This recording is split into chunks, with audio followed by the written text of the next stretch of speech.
ഇപ്പതാ എന്നെ പാട്ട് പാടിക്കാൻ വിളിച്ചിരുന്ന സംഘപരിവാറുകാർക്കൊക്കെ എനിക്ക് പാടാൻ അറിയില്ല എന്ന് വരെ പറയാൻ തുടങ്ങി. ഒറ്റടിക്ക് അവരെ ഞമ്പലത്ത് കയറ്റാൻ പാടില്ല തുടങ്ങിയിട്ടുള്ള ഭയങ്കര ഭയങ്കര പ്രശ്നങ്ങളിലായി. അവരാകെ അസ്വസ്ഥരായി. പാട്ടിന് തന്നെ പാരഡി ഉണ്ടാവാൻ തുടങ്ങി. അതാ ഞാൻ പറഞ്ഞത്, വന്ദേ മുകുന്ദ റബ്ബേ എന്നൊക്കെ പറയാം. അത് നല്ലതല്ലേ? അങ്ങനെയെങ്കിലും സംഘപരിവാറിൻ്റെ ആളുകൾ ആ 4 വരികൾ ടൈപ്പ് ചെയ്യാനും റബ്ബിനെ വിളിക്കാനൊക്കെ തുടങ്ങിയില്ലേ? വന്ദേ മുകുന്ദ റബ്ബേ റസൂലേ എന്നൊക്കെ വിളിക്കാൻ സംഘപരിവാരൻ നിർബന്ധിതനായില്ലേ? അങ്ങനെയെങ്കിലും അവരത് ചെയ്തില്ലേ? അവർ ജീവിതത്തിൽ വിളിക്കുമായിരുന്നു. അല്ലെങ്കിൽ ഞാൻ കാരണം അതുണ്ടായില്ലേ? അവർ സത്യത്തിൽ ചെയ്യണം എന്താണ്? നാവാമുകുന്ദനെ കുറിച്ചുള്ള ഒരു പാട്ടാണ് വന്ദേ മുകുന്ദ ഹരേ. ആ പാട്ടിനെ വികലമാക്കിയിട്ട് അവർ വിശ്വസിക്കുന്ന മൂർത്തിയാണ് അവർ പരിഹസിച്ചത്. അതിന് ബുദ്ധിയുള്ള ഏതെങ്കിലും യഥാർത്ഥ ഹൈന്ദവ സംസ്കൃതിയിൽ വിശ്വാസമുള്ള ഒരുത്തരുണ്ടെങ്കിൽ അത് ഉണ്ടാക്കിയതിനെതിരെ കേസ് കൊടുക്കണം. വേറെ ഒരുത്തനുണ്ട്, ഒരു പെയിന്റിൻ്റെ മുമ്പിൽ കൊട്ടിയിട്ട് പാട്ട് പാടുന്ന ഒരു സാധനം കാണിക്കുന്നു. ആ കലാരൂപം കൊണ്ടു നടക്കുന്ന ആളുകൾ അവനെതിരെ കേസ് കൊടുക്കണം. ഞാൻ കേസ് കൊടുക്കാത്തതെന്ന് വെച്ചാൽ അയാളൊരു പാവം കലാകാരൻ, ജീവിക്കാൻ ഗതിയില്ലാത്തൊരുത്തനാണ് പാവം. അയാൾക്ക് ഞാനിതിന് കലാവിഷ്കാരമായിട്ടേ കണ്ടിട്ടുള്ളൂ. എനിക്ക് അതിനുള്ള സഹിഷ്ണുത ഉള്ളതുകൊണ്ടാണ് ഞാൻ കേസിന് പോകാത്തത്. വാസ്തവത്തിൽ ആ കലാരൂപത്തെ അവഹേളിക്കുകയാണ് ചെയ്തത്. ഒരു പെയിന്റിൻ്റെ ടിന്നും പിടിച്ചിട്ട് അവൻ കാഫ് മല കണ്ട പൂങ്കാറ്റേ എന്നിട്ട് കോമാളിത്താണ് കാണിച്ചിരിക്കുന്നത്.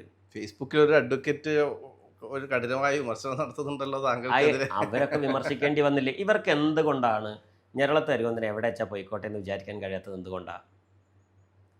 തരക്കേടില്ല, അവരെന്നെ രൂപപ്പെടുത്തി കൊണ്ടുവരുന്നതിൽ വലിയ ഗണ്യമായ പങ്ക് വഹിച്ചിട്ടുണ്ടെങ്കിൽ അവർക്ക് എന്തെങ്കിലുമൊക്കെ പറയാം. ഞരളത്ത് ഹരിഗോവിന്ദൻ പാടിയ അല്ലെങ്കിൽ ഞരളത്ത് രാമപാൽ പാടിയ ഒരു വീഡിയോ എങ്കിലും ഇന്ന് വരെ മറ്റൊരു എന്താ പറയുക ഗ്രൂപ്പിലേക്കോ അല്ലെങ്കിൽ സംഘപരിവാരത്തിന് അനുകൂലമായ വ്യക്തികൾക്കോ പോലും ഷെയർ ചെയ്ത് കൊടുത്തിട്ട് എന്നെ സഹായിച്ചിട്ടില്ലാത്ത ആളുകൾ.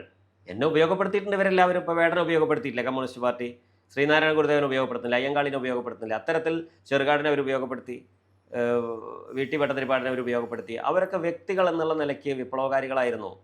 ഞരളത്ത് രാമപാൽ അങ്ങനെ തന്നെയാണ്. ഞരളത്ത് രാമപാലിനെ അവർ ഉപയോഗപ്പെടുത്തിയിട്ടുണ്ട്. അത്തരത്തിൽ ഉപയോഗപ്പെടുത്തുന്നത് ഒരു പാപമല്ല. പക്ഷേ ഞങ്ങൾ ഉണ്ടായത് കൊണ്ടാണ് ഞരളത്ത് രാമപാൽ ഉണ്ടായത്, ഞങ്ങൾ ഉണ്ടായത് കൊണ്ടാണ് VT ഭട്ടതിരിപ്പാട് ഉണ്ടായതെന്ന് പറയാൻ പാടില്ല. അത്തരത്തിൽ വ്യത്യസ്തമായ പുരോഗമന വിപ്ലവകരമായ പ്രവർത്തനങ്ങൾ നടത്തുന്നവരെ സ്വീകരിക്കാനുള്ള മനസ്സ് അവർക്കുണ്ട്. അത് ഏതുവരെയുള്ളവർക്ക്? അവരെ ചോദ്യം ചെയ്യുന്നത് വരെയുള്ള ആ മനസ്സ്. എന്നാൽ ഇന്ത്യൻ യൂണിയൻ മുസ്ലിം ലീഗിനകത്ത് ഞാനിപ്പോൾ വന്ന് വളക്കുളത്തിച്ചിട്ട് അവർ ഇന്നലെ വിളിച്ചിട്ട് എന്നെ മിരട്ടിയോ? ഇല്ലല്ലോ. അത്തരത്തിലുള്ള കുറേ വിശാല ഹൃദയം അവർ സൂക്ഷിക്കുന്നുണ്ട്. അവർക്ക് എന്താണ്?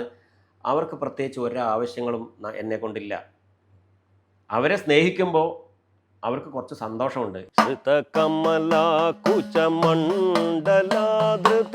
കുണ്ടല ശ്രീകൃഷ്ണ കലിത ലളിത വനമാല ജയ ജയ ദേവ